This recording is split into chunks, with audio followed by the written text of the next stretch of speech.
Okay.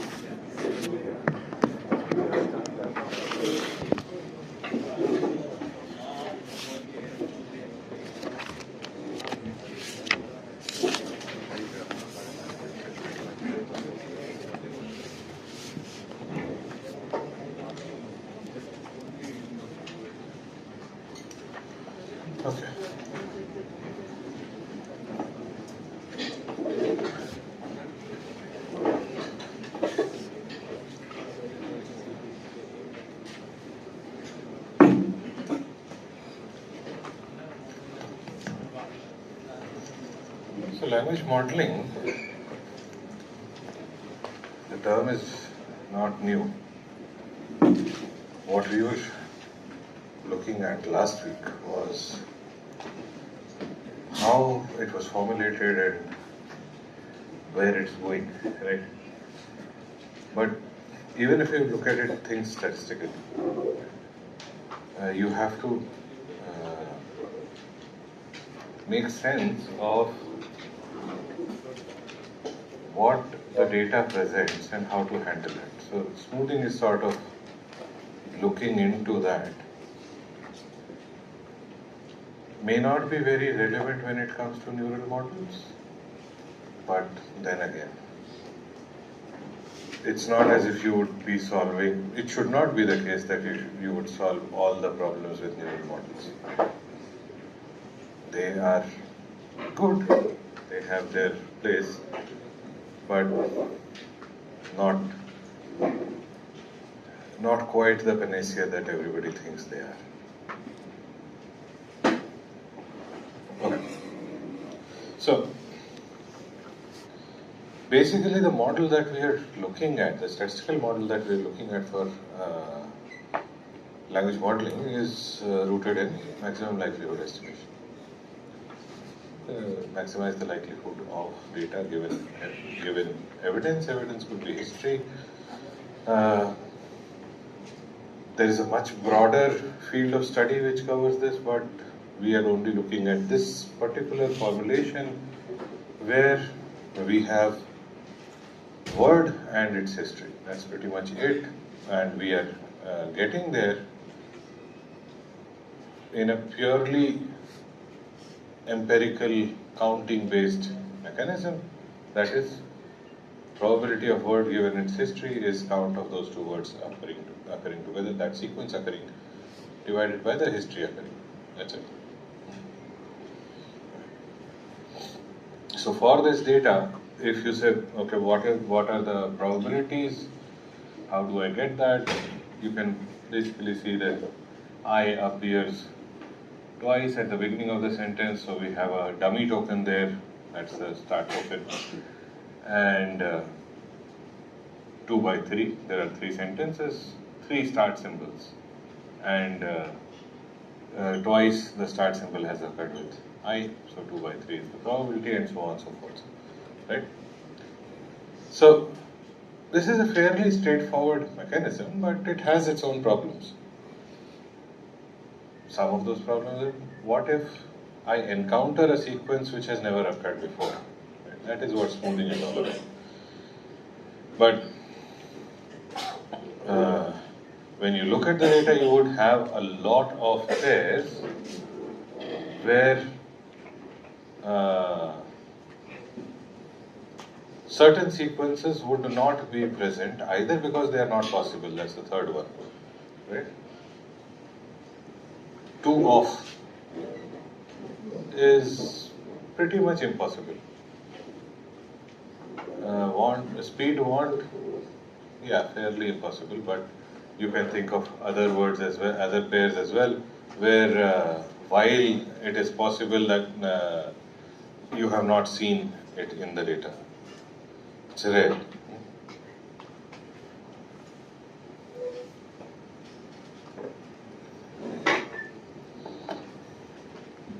Okay. So we can look to the grammar to find this information, but that's not the best way to do it, because that puts us through a whole new task of figuring out what the grammar is and how do we define the grammar and so on and so forth. But n-grams themselves will give us fairly good idea about what the grammar is, what comes after what. Right? We can analyze it later, but just by counting things, we can say, okay, because we have seen this, this is what the grammar permits. We at least know that this exists. This structure exists. Right?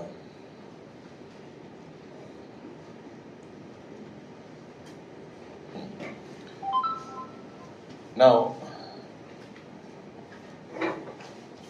there is a question. You can say lunch or dinner, or you can say dinner or lunch. That doesn't matter, right? They are semantically interchangeable. And I'm going to have my dinner, I'm going to have my lunch is pretty much the same thing. Semantically, they are carrying a time factor with them, but from a structure perspective, they are exactly the same. So, if they are related, then can we say this, that I am going for dinner versus I am going for lunch? Would they have similar probabilities? Yes. This is something n-grams cannot do. They can only reflect what they say in the see in the data. So if for some reason the data suggests that lunch or data does not have lunch too often, then which is the case actually, lunch does not appear very often because most of the time we are talking about going for dinner with my friends and blah blah blah blah. This is all of after school time, after office time, where lunch is done, right? So lunch is rare in common data. So actually, when you look at a large amount of social media data, or posts, or so on and so forth, what you find is the probability. These two probabilities actually are very different. That should not be the case. Is what I'm saying. Okay. I want Chinese, I want English for dinner.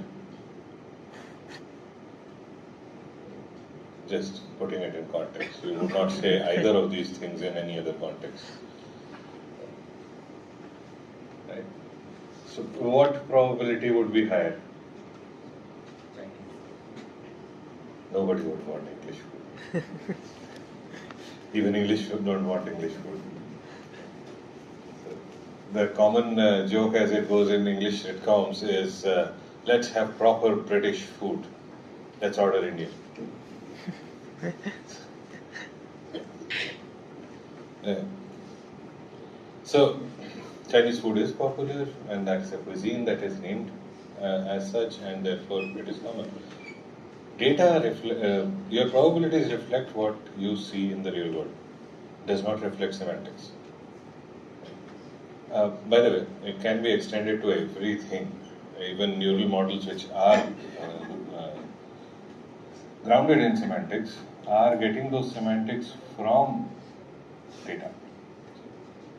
Whatever the model sees in the world, it would reflect. And sometimes we have to protect the world from itself by putting guardrails and safety and all of that. LLM safety stuff is basically not repeating what the world has already fed into the model. So, anyway. Okay. So, if you have to do this at a large scale, with a bigram model, this is pretty much what you get. Any given pair of words that have appeared in the corpus, in this case, that is the screenplay of the Big Bang Theory, and everything that you said. So, my geology book is missing. All of these bigrams are present somewhere in one way or the other, and we get a probability distribution. So, if we do not have, so for example, see here, there is one thing, book is basically, that sequence never appeared for some reason. And if you follow the chain rule that we were doing last time, the chain rule along with Markov assumption. If you follow that, you have just a product of bigrams.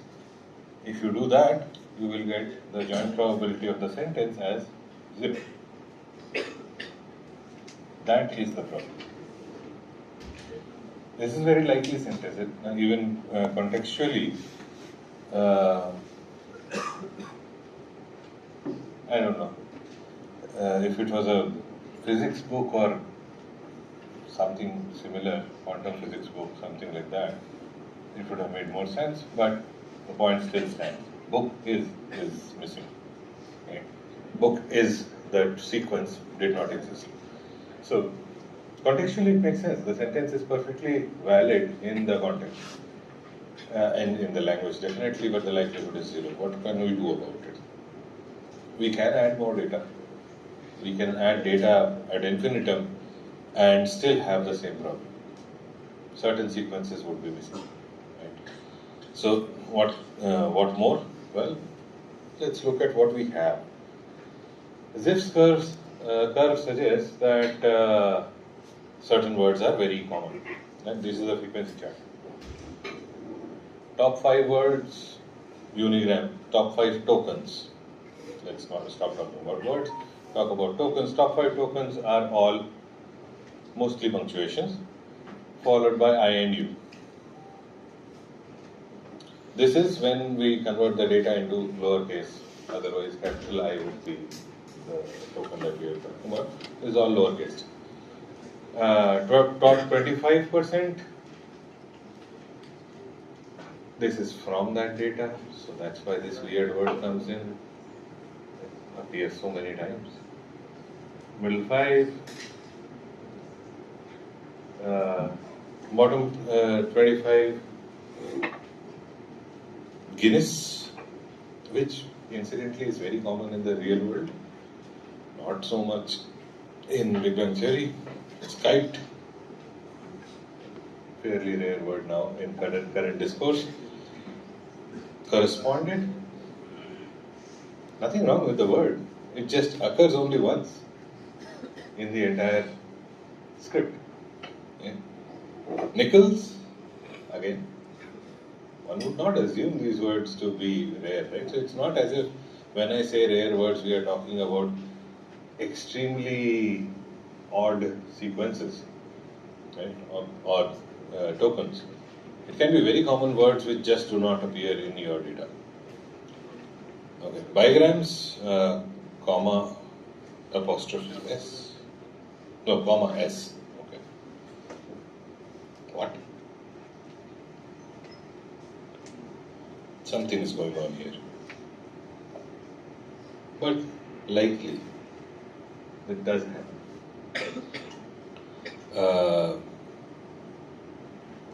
Can't even make sense of this. What is this? Colon code. Weird. By the way, why is the title Z square? Look at the top frequencies, top 5 frequencies, and look at the 25% frequencies in both the tables.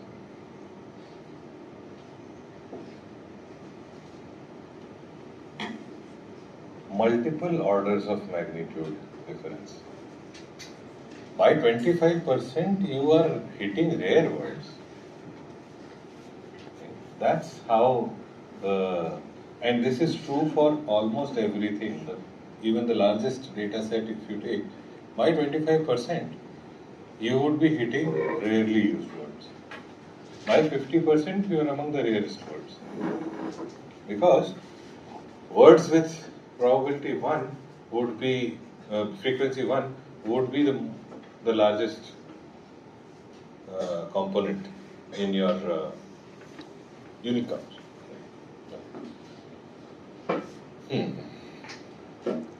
So typically, I drew that curve like this, right? If you actually plot it, this is from the Big Bang Theory. It plots like that. Is that a plot?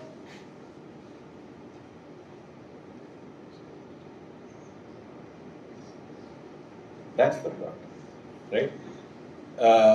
Of course, the scale is huge, 0 to 5,000, right? Top rank, by top 10, 15, 100 something rank, you have flattened out. You're at the bottom. And from there, everything is near zero frequency. That's the reality. That is what Zev's curve tells us. Almost everything that human beings do, there are a very small minority of events, occurrences that take the cake. They have the highest frequency, and everything else appears very, very rarely across the world. This is the entire Big Bang theory corpus. Add more data, sure, but can we increase the count? There are things that have appeared 0 times. We want to avoid that, right? Can we increase the count of everything just to account for that? Let's say, I know that, so specifically talking about bigrams, right? Book is has appeared multiple times, book has appeared multiple times, book is never appeared, right? So we take that bigram, take every possible bigram, and give it one frequency to begin with. Not start the count at 0, start the count at 1. Okay? And then keep on adding whatever we see from the data. Does that work? Well, it does, in a sense. Right? So, my geology book is missing. Everything that had 0 probability now has some probability. So 0 by 263 is appeared 263 times. 0 appears, well, book is together appeared 0 times. And now the whole thing appears, and that is where the problem is. It's not 1 by 263.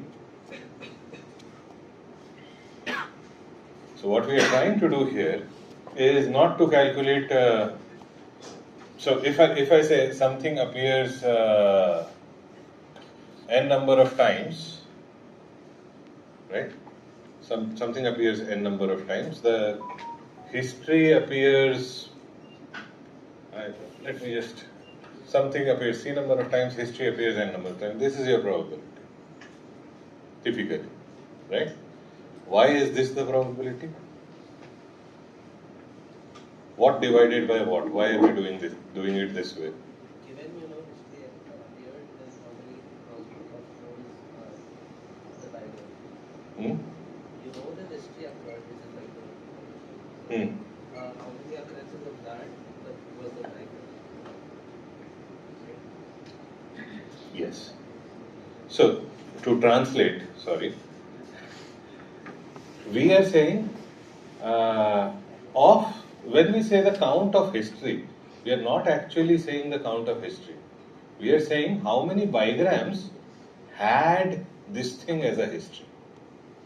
So we typically say this, right? Count of A and B, or I'll just say A and H appearing together, H being the history, and then we say the count of H. That's not entirely true. Count of H is just another way of saying, if we are counting properly, just another way of saying count of any X given H, right? For all X. Right? That is what we are trying to say. Now, when we add 1 to every bigram, that H has appeared as many number of times as there are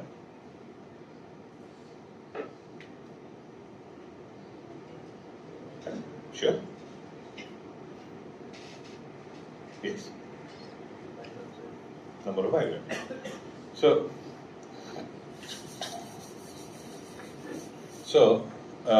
quite simply, H has appeared some number of times plus the number of bigrams is the simple answer. If we do +1 here, 1 is added here and plus the number of bigrams is added here. That is where your shift happens. So what you got is the total number of bigrams is 21268. Now the probability is not 1 by 263, is 1 by 263 plus 21268. Earlier it was 0, now it is non-zero probability, but very, very low, which is fine. We have never seen it. We have no reason to say that it occurs with very high probability, but the sentence is quite likely. Everything else in the sentence was okay, right? It should have gotten high probability. If you see the matrix, just imagine the matrix.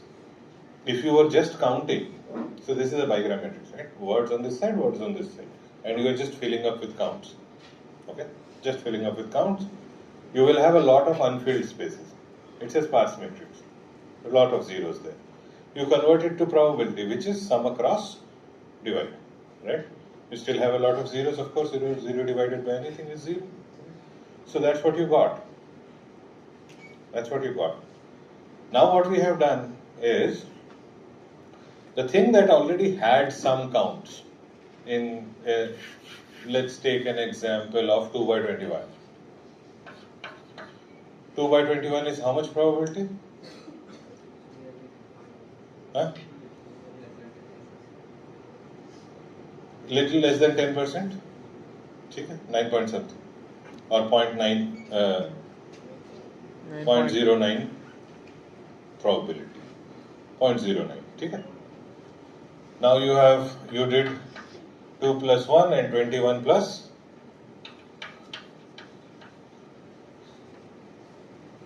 What is the new probability? Almost 0. 10 to power minus 5 range. Right? From 10 to power minus 2 range or minus 1 range, it went to 10 to power minus 5 range. 4 orders of magnitude. What just happened? Where did that probability go? What we did was, we had a lot of zeros and spikes. These spikes were the actual counts. We took some part of this spike and distributed it to get non-zero probabilities here. Okay? From 0.09, we took most of it and redistributed it.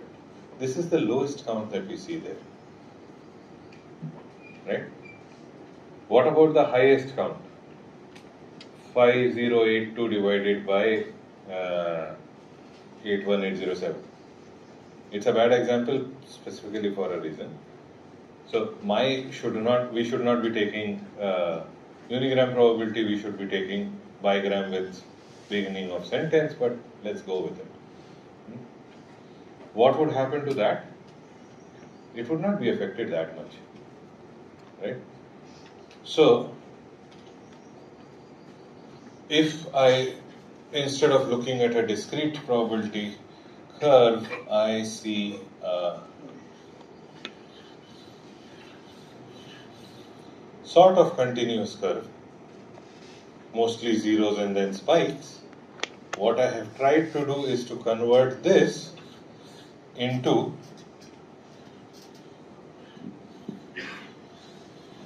a smoother curve. Peaks are flattened and zeros are brought up. But as we can see, most of the volume is taken away from smaller probabilities. We get worse representation of lower probability events. They are the ones who are contributing the most of their own probability mass, so that others, mostly sparse matrix, can have some probability mass. Is that sort of clear? If not, I'll give the taxation example.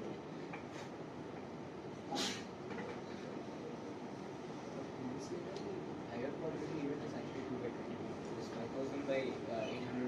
in this, that's why I didn't take that example. But larger, so anything given the, right? And a common word given the, let's say 500 times given divided by 5,000. It has low probability, plus 1 plus whatever. If the denominator is of similar order of magnitude, the maximum you are losing is half. Right? Let's just look at it this way: number of bigrams and the count of that history. If they are of the similar order of magnitude, you can lose up to half or slightly more than that. Right? Even 0.9. It is not point. Right? Yeah. It's not order the 3-4 orders of magnitude. Right? You will be in that range. Yes, that still is true. That is why we did that. Otherwise it won't. Otherwise it would not remain a probability measure. So the question was, if we add all of these probabilities, will it sum to 1? Yes, that's the idea. Depending on the precision of the system, it might not fully add up to 1, it will get close. So this is one way. The other way of doing it is some sort of discounting. So,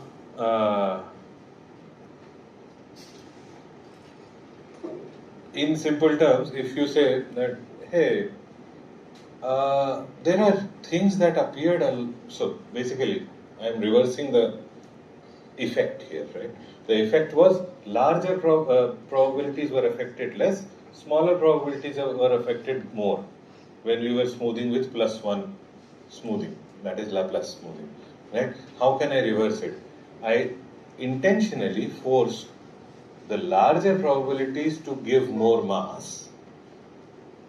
So basically, for smoothing, think of a terrain that you have to smooth. There are hills and there are troughs, valleys. Right? If you want to flatten it, you have to take material from the hills, top of the hills, and fill up the troughs. That is what smoothing basically is. Right? Taking something, material from one place to another. What is the material here? It's probability mass. And in this case, the idea is you take as much material from it as is proportional to its frequency. Or rather the amount of discount, the re-estimated count is proportional to its own frequency. So here, for example, if you have count of this, we are directly affecting the counts, we are directly targeting the counts, and we'll bring them down. Right? So the count of this bigram is originally, well, whatever it might have been, and we see, okay, if I want to change this, then I take the history and I say, this particular history has appeared this many number of times, now I am adding vocabulary to it. So what we were doing, if there is one, right, history has appeared 20 times and the vocabulary size is 50,000. 50,000, right? This was not having much of an effect, right? And this is what is causing the lower probabilities to bleed out, right? But my example was, if this was 20,000, then it would not bleed out that much. The change would not be that of that magnitude. So if this is of the same magnitude, you get fairer discounted probability, and that is what we are going for in this. We are basically asking, okay, what is this? This is the history.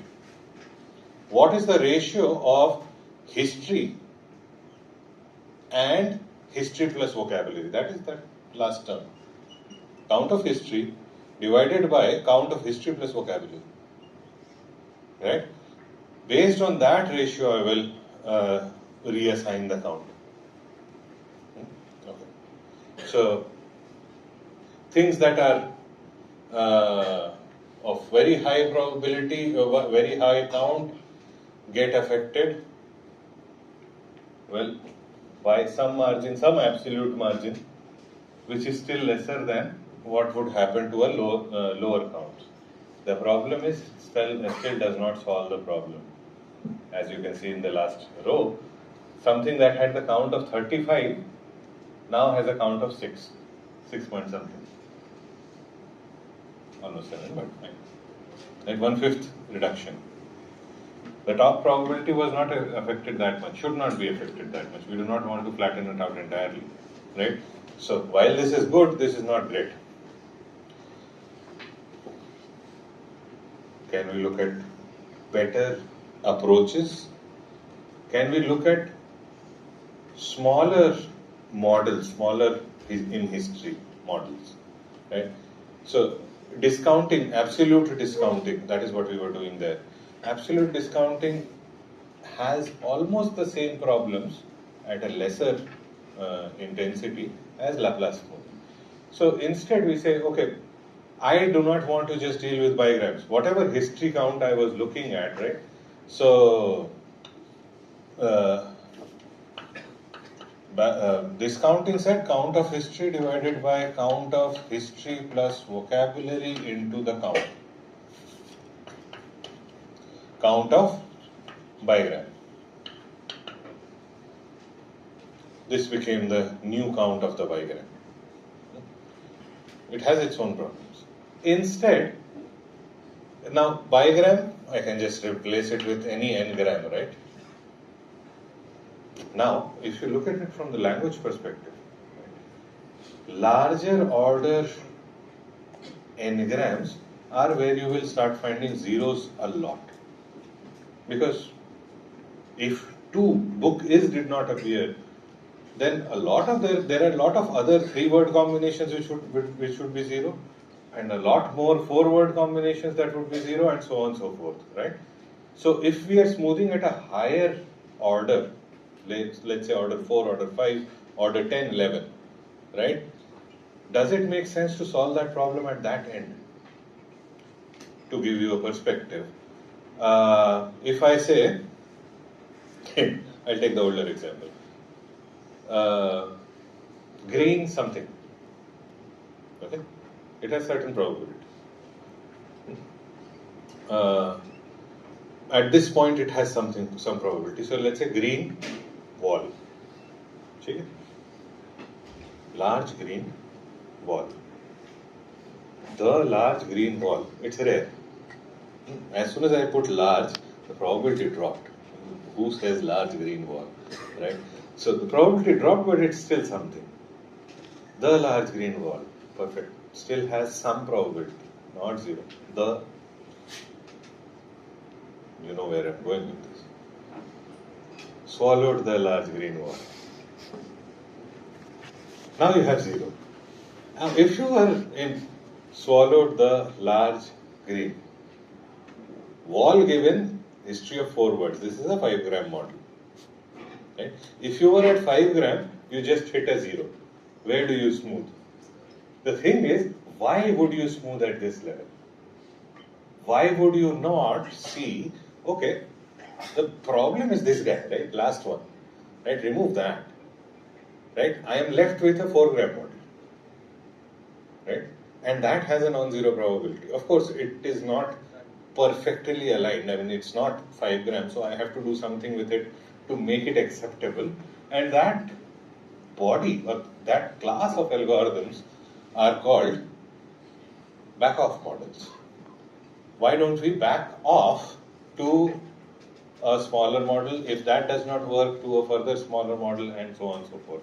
So, for any given history, whenever I usually start with bigram example. So whenever you see a bigram example, you can extend it to any level, right? You can just say, okay, now If count of this bigram is non-zero, take that probability. Okay? Of course, you can do absolute discounting. All of those things are still possible, but let's take it in a pure manner. If you have the count non-zero, take that probability, sure. But if you don't have that, actually that greater than zero, right? You can put a threshold also. If you want trustworthy counts, right? So zero is a very low count. Something appeared once could be an error. You can have higher counts. So there can be a delta there. Get higher than a delta, then you take the empirical probability. If not, then back off to a smaller model. In this case, we are backing off all the way to just the unigram probability of the history. Not necessary. You can back off to pretty much anything. Actually, I would say that, so alpha, so did I say history? Unigram probability of the word. Sorry, huge confusion. We back off to the unigram probability of the word, which is huge, by the way, which is usually huge. Unigram probability of most words is high, right? Well, at least we know that for the top few words it's very high and so on and so forth, right? But we are worried about when. So in this case, we backed off from bigram to unigram with a penalty. I need this thing, but this alpha wi minus 1 is a penalty associated with backing off with this history. You can remove that and you can have a constant alpha. Whenever you are going back to a unigram model, this alpha would be multiplied. This alpha is significantly smaller than 0, smaller than 1. In order to put a penalty, you do not want to trust the lower order probabilities. Lower order probabilities would be significantly higher, right? So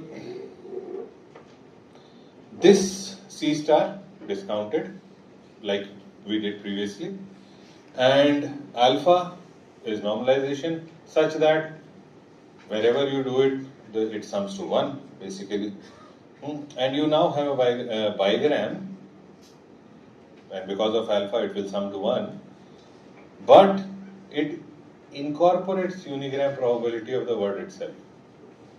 So I can back off to the word wall itself. Now there is of course a possibility, and now here comes the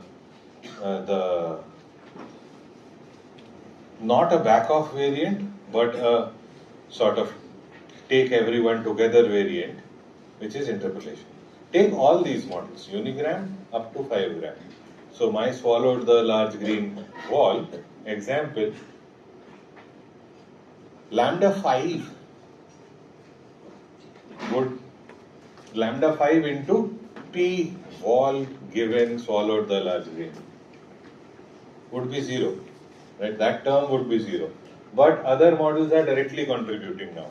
Plus alpha something wall given the large green plus alpha something wall given the large wall given the wall given large and unigram of wall, right? The whole chain is there, so you can extend this interpolation mechanism up to any size and it still works, right?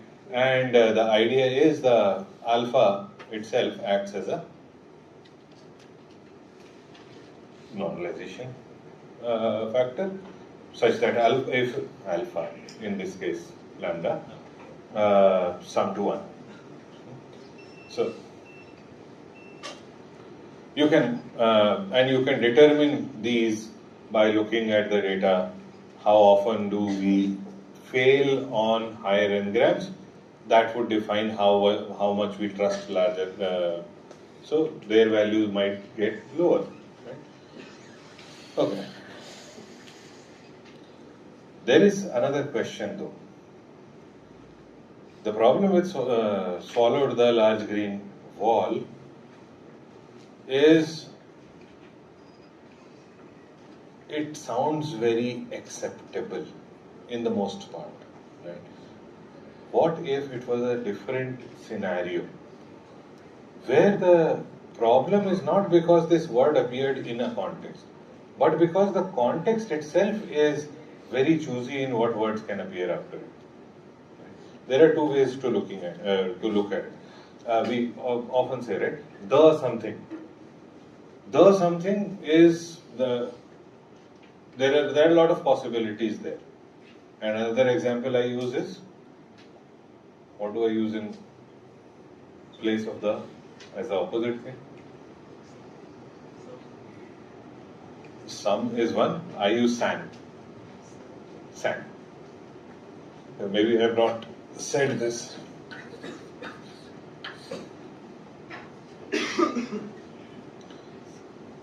So if I use the word the, how many words can come after it?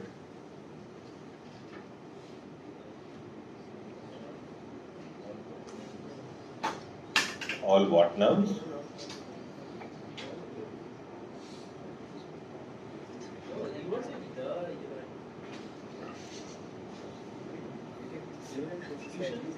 You don't say the, Manish. Yeah, exactly. Not proper nouns. And by the way, the United States of America is proper noun, including the.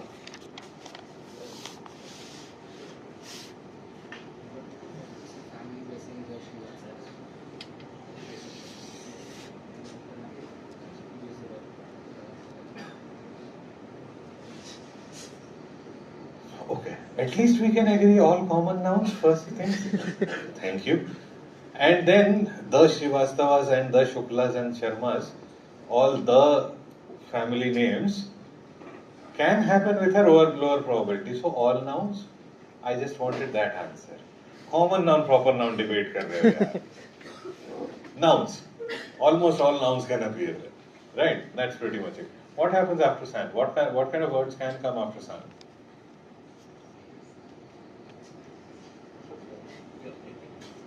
Say? Disc. Disc, he says.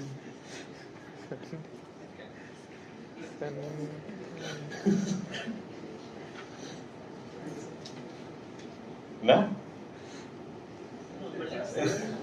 Okay, let me be very clear. There is a space here. San Francisco, San Jose. It's an honorific in Japanese, but it appears after proper nouns. But in English.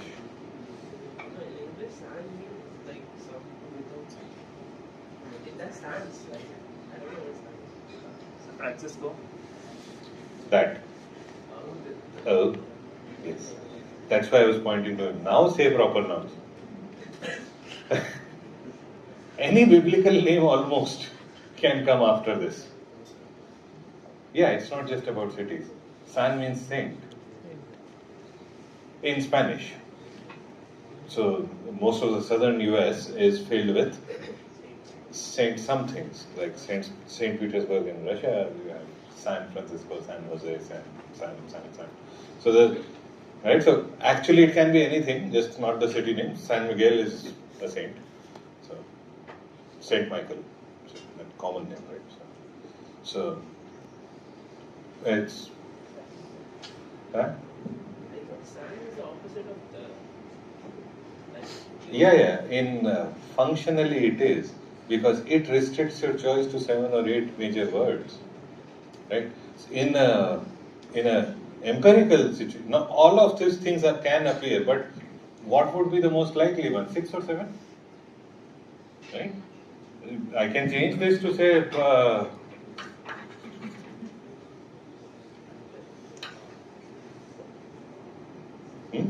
functionally absolutely opposite, right? While this can choose pretty much everything, lost, right? Only one, right? Doesn't matter. Probabilistically, yes. Yeah? So, only one. And that's the idea. Okay. The history matters. History, not every history is, not all histories are same, let's just say that, right? different histories bring in their own selection patterns, right? How often do they appear with others? How often does, there are two questions here. How often does this word, so if we are just looking at probability of word given history, right? Two things. There are two questions that we can ask. How often does this history come with new words? How many different words does this history come with? And the other flip side is, how many histories does this word come with? Right? And we can take these two directions to decide our approach.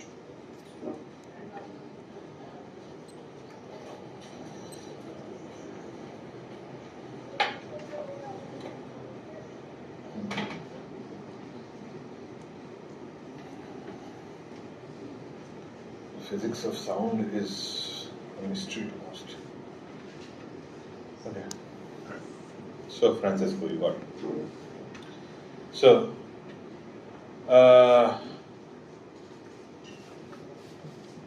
if we say Francisco, the most likely thing before it is San. And if we say San, the most likely thing after it is Francisco. Both are sort of serving that thing. But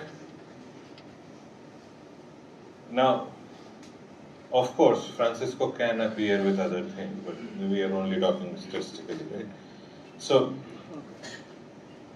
that is the approach that yields the most fruit, so to speak, in terms of smoothing. That you have absolute discounting, yes, but the discounting should, now what this discounting does is basically take the count. From 5,000 it became 4,900 something. Where is that count going? It is going, basically becoming probability mass for something else. That is what absolute discounting was doing, along with continuation probability. How much of the mass should be assigned? Okay, so we are asking, addressing the second part of it. Do not apply it equally to all unknowns. Apply it based on where that unknown is. So, if you encounter a word which is not very picky, as in does not appear, it appears with a large number of words as the next word. The is a good example. The is not very picky in the choice of words that will appear in. So, if you encounter a new word with the, you'll be like, yeah, it's quite likely that a new word has appeared. It's just that I have not seen these two appear together, but the takes almost everything, right? So you take a larger part of that discounted mass and assign to this. Yeah, it is more likely than other. Similarly, if you have San, you say this appears only with 6 things. So if I have a San Advait, a new sequence, I apply a very low probability to it. So the probability mass is unequally distributed based on how picky the history was. Okay, that's the intuition behind it. The maths behind it is, well, there is this continuation probability. What is the continuation probability? Well, if how likely is this word to continue the progression? Right? That is pretty much what continuation probability is saying. So your sequence is ending with the. How likely is this word to continue that progression? Quite likely. The sequence ends at San. How likely is this word to continue? Very low. Right? And this is directly, of course, dependent on how often, how many words has that history appeared with. For all words that it has appeared with, right? So that's its count. So formally you have the discounting which so you can just say C star, right? And you have yeah, this alpha should have been P continuation. So it multiplies with a continuation probability. You can have, so this is a back-off measure, back-off mechanism. If you have sufficient counts, which is gone off the screen here, if the count is high enough above a threshold, you take it as it is. If it is not, you go back, multiply probability, continuation probability with this thing in order to, what is this thing now? Alright, sorry, alpha into continuation probability, sorry, yeah, you're right. Okay. So, now this, actually let me just do this, fix it a little bit.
Yeah, there is something missing there, but still it does not.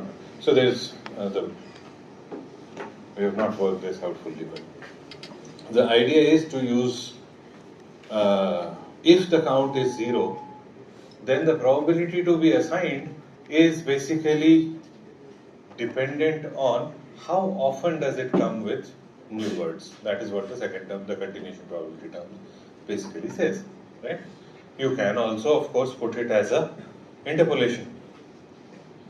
Pretty much these two are interchangeable. Back off and interpolation are sort of interchangeable. Of course, the computation of the coefficient, alpha in the previous case, beta here. So in alpha and lambda, as we were looking at the back off and interpolation, that changes a little bit, but otherwise pretty much interchangeable. You can take all of these models together. So take the counts, specific, and take how likely is a word to continue this particular history, right? So the continuation probability and both of them work together to give you a probability measure. Forget about so typically when we are storing these things, we use alpha backup format, but How do you know how likely the word is going to continue the progression? no, we are not, actually the question is not about the word itself. It is about how many words have continued this. It's basically that. So for all WIs which have appeared with some count, how often? So how this expression basically is just telling you how often has this history appeared, how often has it appeared with a new word. So with a new word. So that's the part that is missing there, which says this is not that WI. This is continuation probability is not that WI. It's basically any word that it has appeared with. So basically the number of words which have appeared with a new this thing. So it's basically a ratio of the number of times the history has appeared, total, and the number of unique times that the history has appeared. Right? So, number of unique bigrams in which the history has appeared. So that's the math of it. Yeah. Okay. So, now, given these counts,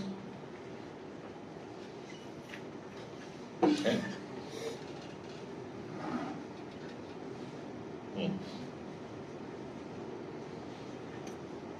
What happened here?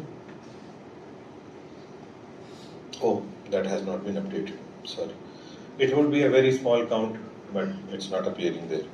Anyway, we'll update these slides before uploading. We'll update these slides. Witten-Bell is the reverse of Nizerny. Nizerny says history can be picky or not picky. Nizerny says the word can be picky or not picky. Basically, word can appear in a lot of contexts, or so San Francisco is the best example because San is picky in what it appears with, only a limited things. Francisco is also very picky about what it appears after. It appears only after San with the highest probability and very low probabilities for everything else. Okay. Actually, that is true for all San pairs because they are Spanish words. They do not appear that often in English. But you can say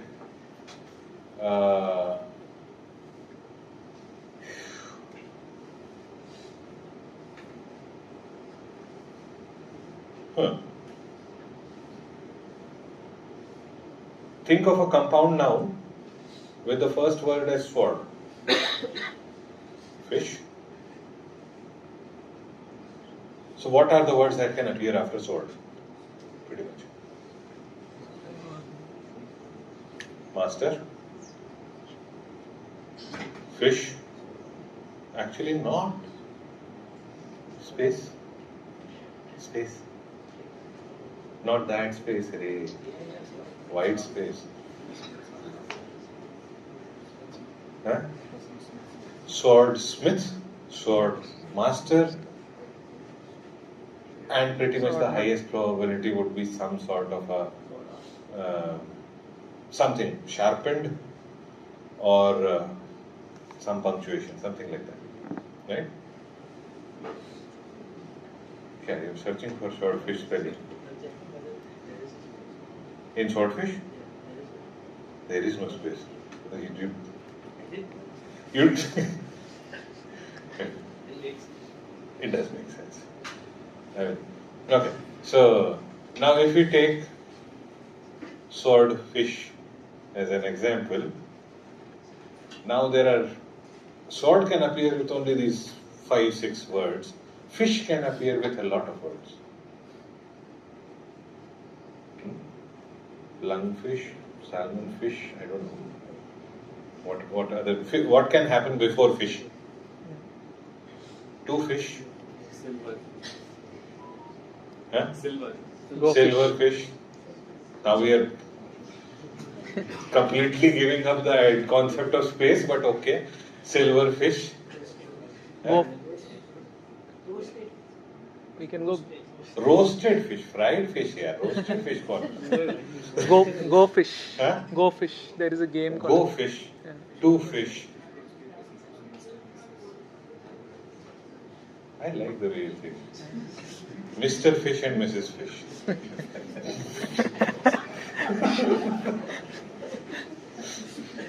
It's possible. Yes, always at the edges of the probability.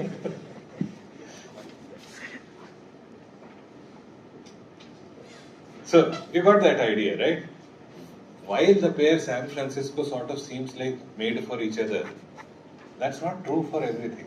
History, that's the previous word, and the next word might have a completely different pickiness profile, right? So while Nizarni was working on the pickiness profile of the history, the gap remains. We should be looking, we can also look at the pickiness profile of the word itself, right?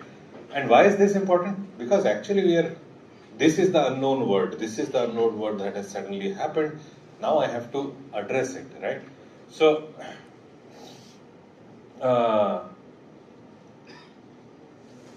if you take this example, right, you have something, something is 0, and now,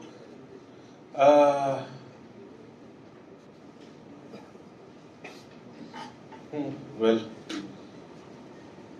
let's not take that.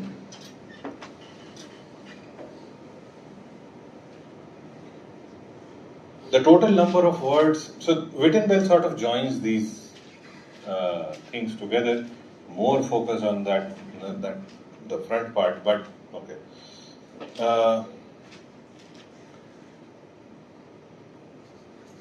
Number of unique words that appeared after the history, the total number of words that appear after the history, and the number of bigrams in the data. Now, this is taking that into account.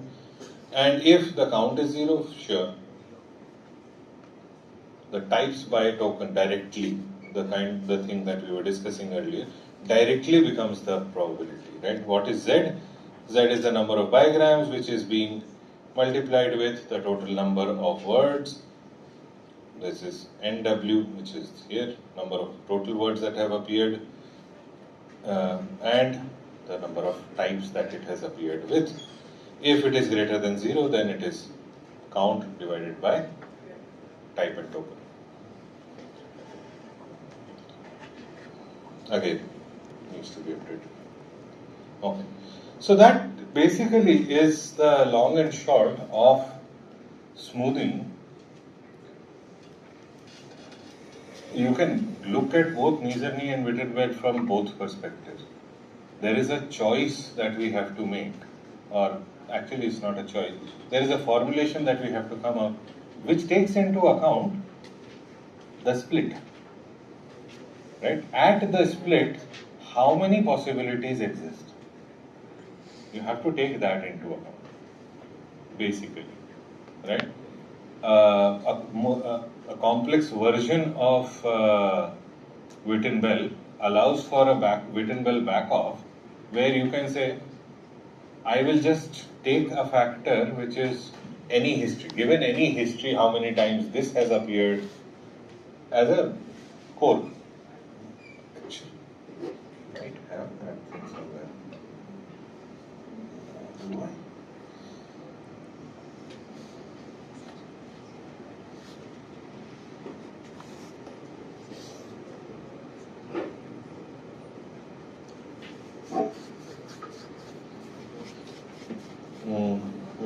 Maybe not on these slides.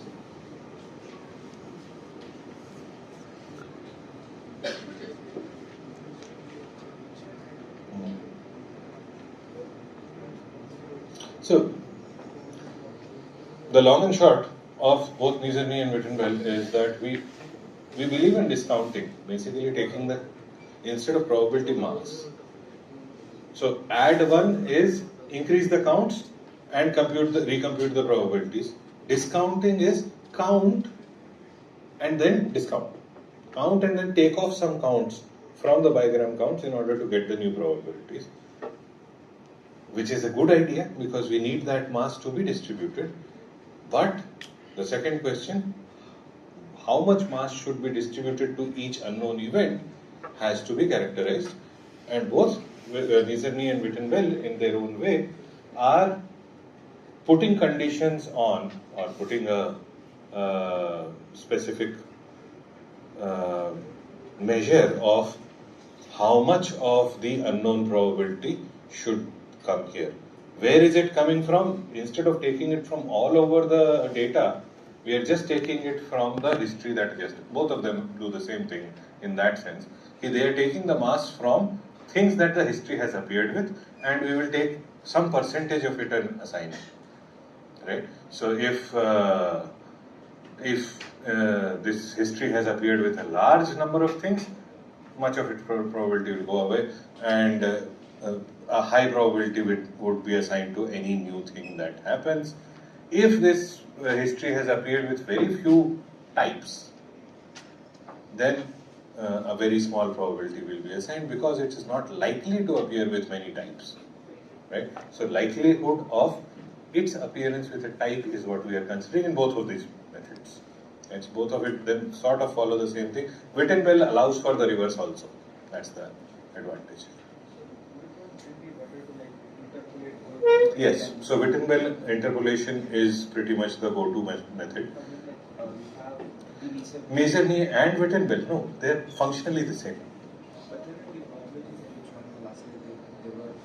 They were slightly different. Really? I didn't see.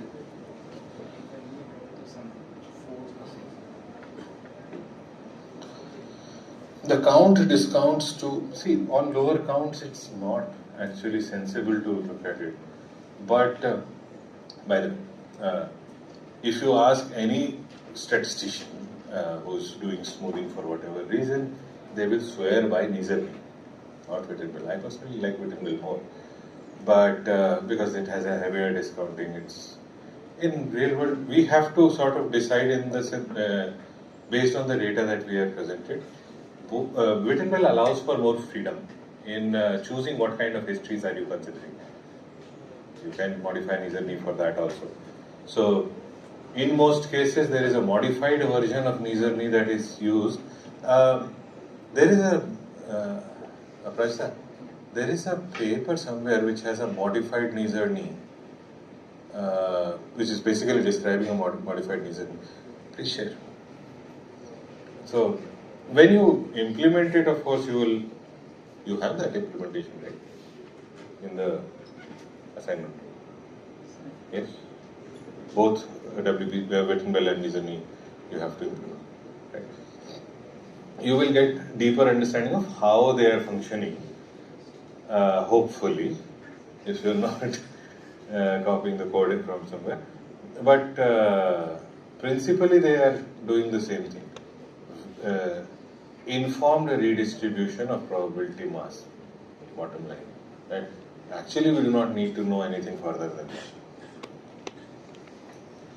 that. I realized in the last class the official end time for this class is 9:50 or 9:55.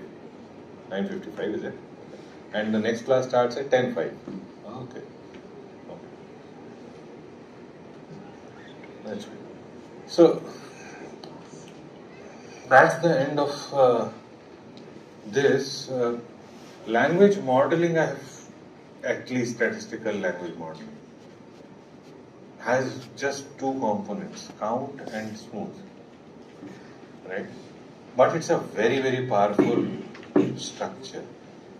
There is another thing which has come in the assignments, which is perplexity. Did we talk about perplexity in the class? No? What do you know about entropy?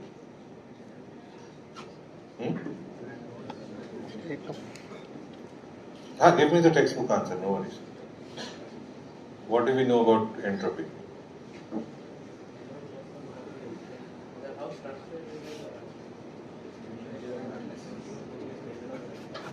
It's a measure of randomness. The most as textbook an answer as you can get.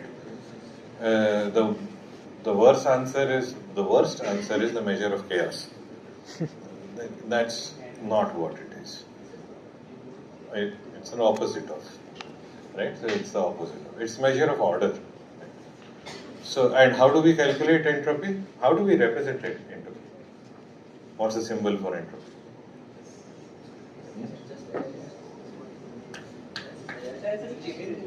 Change in entropy, right? Yeah.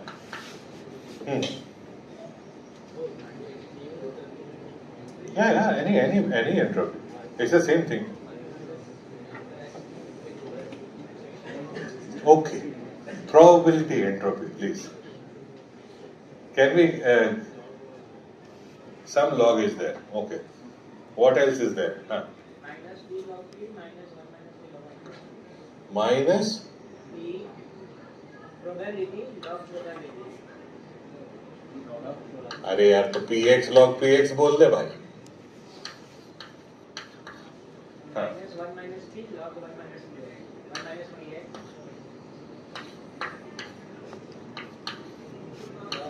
Log 1 minus 2.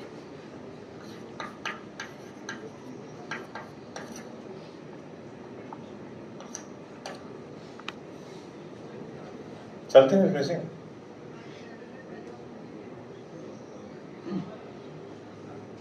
1 minus px. 2. Huh? Then we should again. So this makes it log. 1 minus px. 1 minus p times log. 1 minus p times. Just put a bracket between like closing bracket between px and Oh, sorry, I missed that. Sorry. I was like, what's the... Okay, right.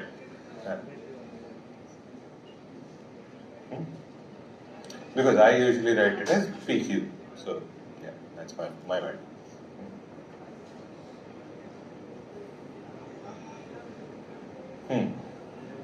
Something is missing.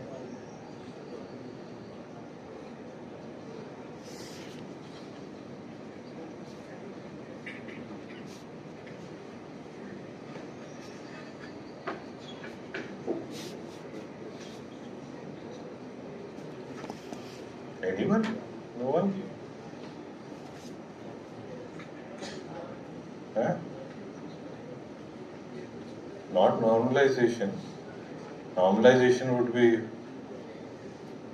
So, what is this x?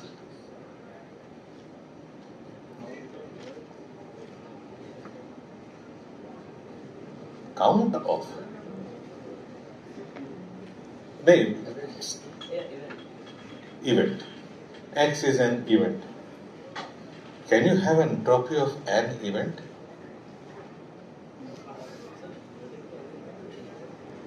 Huh?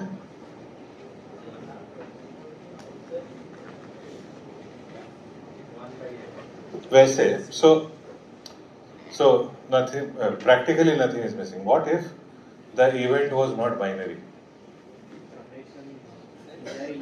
There you go. Because most events aren't. Right? So this was, what was missing was a generalization of the expression, right? So it was, this applies for everything. Fair? Fair. Again, I'll ask the question, what is entropy?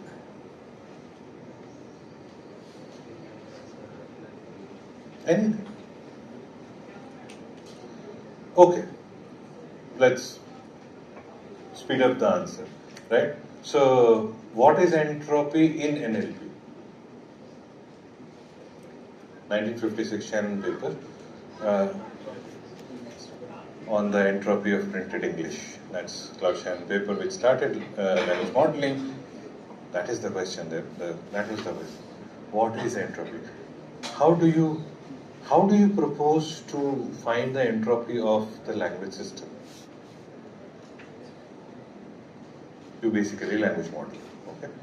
Language model, the probability distribution itself would give you that if you get the probability distribution, you get this, you get the entropy. Entropy is well defined. But let's look at it from another perspective. If the system is very high in entropy, that means at every step of that system, you have too many choices. So, the zero entropy thing for you is get out of here and go to the canteen. Right? No thought. Right? It's a straightforward, stable system. High entropy, figuring out where to go out for the Sunday dinner with your friends. Very high entropy.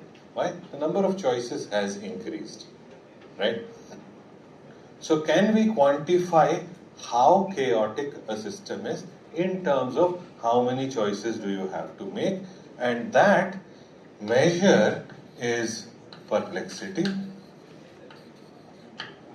Perplexity is basically the measure of the number of choices you have at each step. Now I'll put it in this perspective. You're at the as a history, you have too many choices.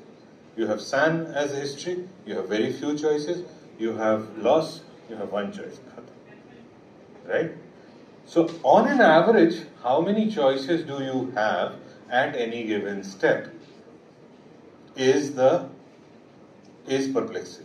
And perplexity is directly related to entropy as this. That's the formula of perplexity.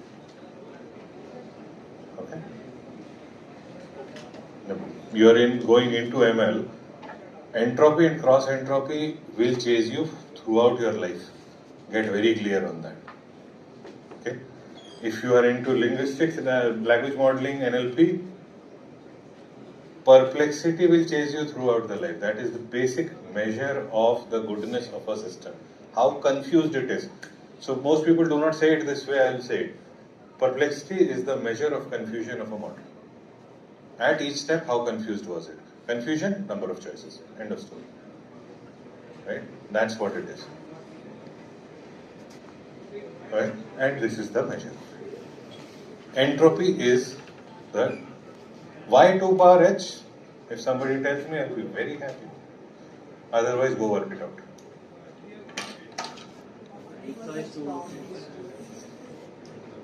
Because it's work. Good. That's one answer. There are many answers to that question. There is only one correct answer. That's not fully correct though. It is because it's log, but there is something else there.